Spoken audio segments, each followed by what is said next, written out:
So yan guys, yung update ng Madre de Agua. Mabilis lang po siyang mabuhay. So ito po, so daanan po kasi ng tubig. So sabi ko po, napakaganda nito sa mga alagang baboy at manok o kambing, sa mga alagang hayop. So yan po, nabubuhay na pa lang po yung iba. Kasi yung iba nabunot ng nanay ko, hindi niya po alam. So yan po, may mga dahon na po siyang lumalabas. Yan.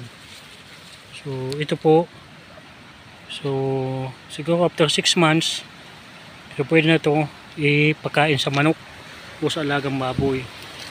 So yan po, ibuhay na po siyang dahon. Ayan. Yan. So ito po yung iba. So madami pong nabuhay ng Madre de Agua. Hindi po ito kasi kangkong. Ito ay Madre de Agua. Yan. Yan po ang update. Yan, may mga dahon na po siyang lumalabas. So malaking tulong to pag meron kayong mga halagang hayop. Yan.